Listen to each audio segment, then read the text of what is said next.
Hello students, स्वागत है आप सभी का हमारे यूट्यूब चैनल बायोलॉजी मेंटोर में।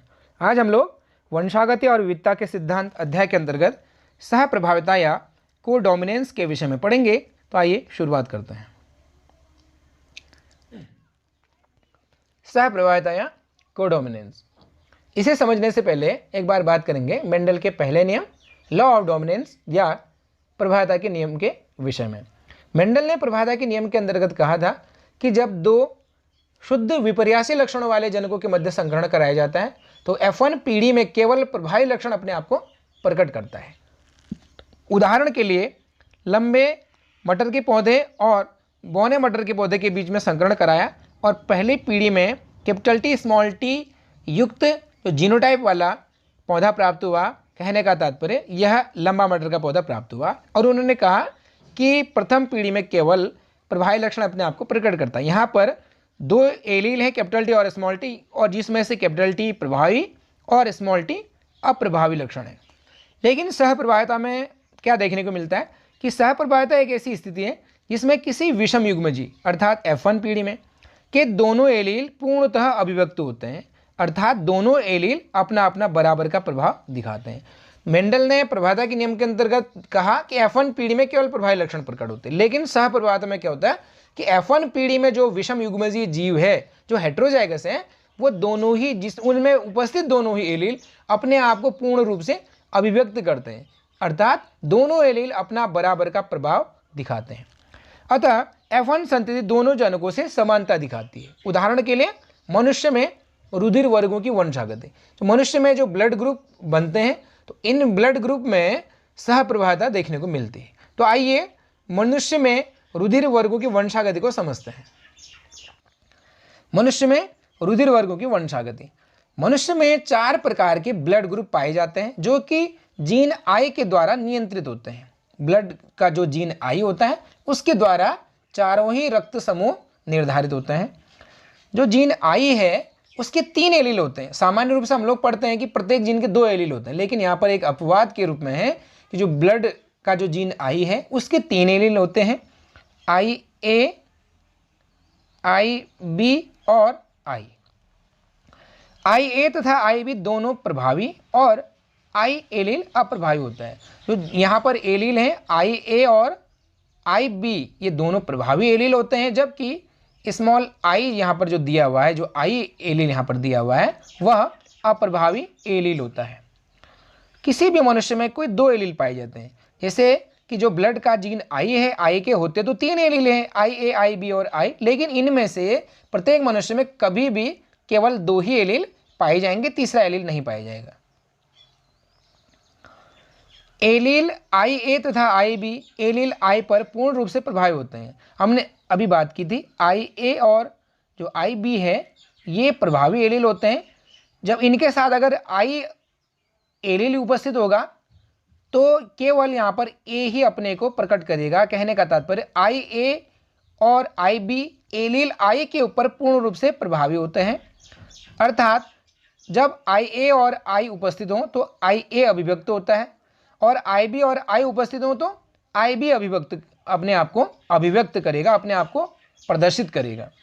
जब आई ए और आई बी दोनों उपस्थित हों तो दोनों समान रूप से अपने आप को अभिव्यक्त करते हैं, क्योंकि अभी हमने बात की जो जीन आई का आई ए एलील है और आई बी एलील है, अगर ये दोनों ही आपस में एक साथ समान उपस्थित हैं तो दोनों ही अपने आप को प्रदर्शित करेंगे, क्योंकि आई ए और आई बी दोनों ही प्रभावी होते हैं।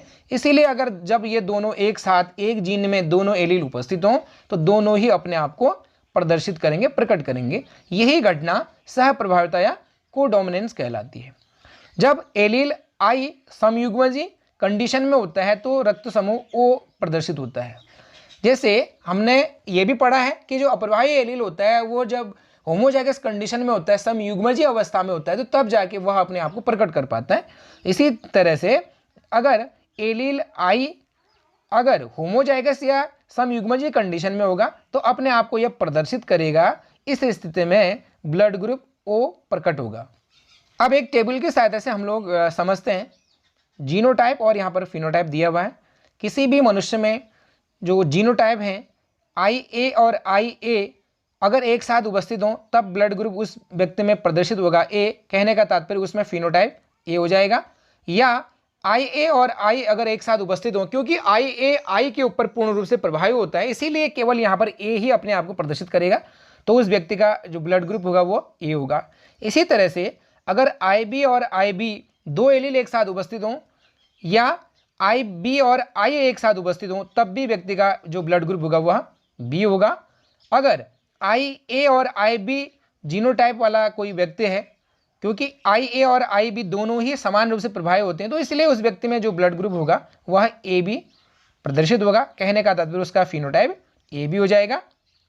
और अगर किसी व्यक्ति का जो जीनोटाइप है I और I अगर है, क्योंकि यहाँ पर I और I दोनों ही क्या हैं, अप्रभावी हैं, लेकिन अगर होमोजाइगस कंडीशन है तो दोनों ही अपने आप को प्रदर्शित करेंगे, तो ब्लड ग्रुप उस व्यक्ति का हो जाएगा O। अब हम लोग एक और टेबल की सहायता से समझेंगे कि मनुष्यों में रुधिर वर्गों की वंशागति किस तरह से हो सकती है। मानव जनसंख्या में रुधिर वर्गों का आनुवंशिक आधार दर्शाने वाली एक तालिका है, यहाँ पर दिया हुआ है। पहले जनक से प्राप्त एलील, यहाँ पर दूसरे जनक से प्राप्त एलील, संतति का जीनोटाइप क्या होगा और संतति का फिनोटाइप क्या होगा, कहने का तात्पर्य उसमें कौन सा रक्त समूह उपस्थित होगा। अगर दो जनक हैं, निषेचन की प्रक्रिया जब होती है तो एक जनक से जो युग्मक आते हैं उसमें एलील IA है और दूसरे जनक से भी जो युग्मक आते हैं उसमें भी जो एलील है वह IA है, तो दोनों ही जुड़ जाएंगे। जब उसका जाइगोट बनता है तो दोनों जाइगोट में जुड़ जाते हैं, तो IA और IA यहाँ पर जीनोटाइप है, तो IA और IA जीनोटाइप अगर है तो उस व्यक्ति का जो रक्त समूह होगा वह A हो जाएगा। इसी तरह से एक जनक से अगर एलील IA आता है और दूसरे जनक से एलील I आता है, क्योंकि IA I के ऊपर पूर्ण रूप से प्रभावी होता है, I यहाँ पर अप्रभावी होता है, इसीलिए यहाँ पर जो जीनोटाइप IA है यहाँ पर I अपने आप को प्रदर्शित नहीं कर पाएगा, लेकिन IA अपने आप को प्रकट कर लेगा, क्योंकि यह प्रभावी होता है, इसीलिए यहाँ पर ब्लड ग्रुप A हो जाएगा। इसी तरह से तीसरी कंडीशन यहाँ पर क्या है, अगर पहले जनक से IA एलील प्राप्त होता है युग्मक के रूप में और दूसरे जनक से जो युग्मक आता है उसमें एलील है IB और इनका जो जीनोटाइप है IA और IB यहाँ पर बनेगा, क्योंकि IA और IB दोनों ही एक दूसरे के ऊपर समान रूप से प्रभावी होते हैं, तो दोनों अपने आप को प्रदर्शित करेंगे। तो जीनोटाइप IA और IB है और इनका जो फिनोटाइप होगा AB होगा, कहने का तात्पर्य इनका जो रक्त समूह होगा वह AB हो जाएगा। इसी तरह से अगर पहले जनक से जो युग्मक है उसमें एलील IB प्राप्त होता है और दूसरे जनक से युग्मक में जो एलील है वह I है, दोनों ही यहाँ पर निषेचन क्रिया के द्वारा जब जुड़ते हैं, जो संतति है उसमें IB और I यहाँ पर जीनोटाइप है और IB I के ऊपर पूर्ण रूप से प्रभावी होता है, इसीलिए I अपने आप को प्रदर्शित नहीं कर पाएगा, लेकिन IB अपने आप को प्रकट करेगा, इसीलिए यहाँ पर ब्लड ग्रुप B हो गया।